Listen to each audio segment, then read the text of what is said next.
ሰው ሆነው እንደ አውሬዎች በሰዎች መካከል የሚኖሩ ሰዎች አሉ።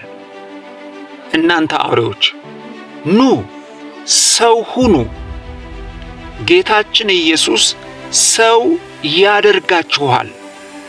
ምናልባት በአንድም በሌላ ሰው መሆን ፈልጋችሁ፣ እንደ ሰው መኖር ፈልጋችሁ አቅቷችሁ ደክሟችሁ ሊሆን ይችላል።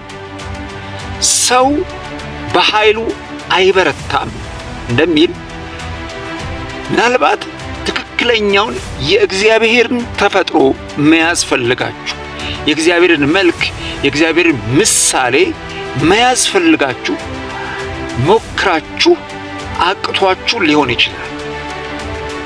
በእውነት የምላችሁ እግዚአብሔር በክርስቶስ ኢየሱስ ሰው ያደርጋችኋል።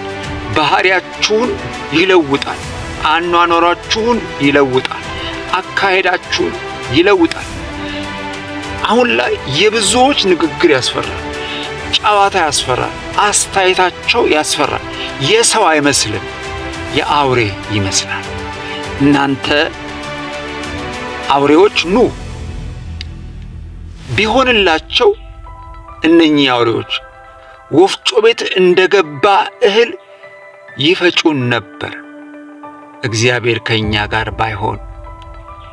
ኑ ሰው ያደርጋችኋል ጌታችን ኢየሱስ። ኑ ሁላችሁም ተጋብዛችኋል። ዳግም በክብር በደመና በመላእክት አጀብ ከቅዱሳኑ ጋር ጌታችን ኢየሱስ በቶሎ ይመጣል። ንዘጋጅ፣ ኢየሱስ ይመጣል።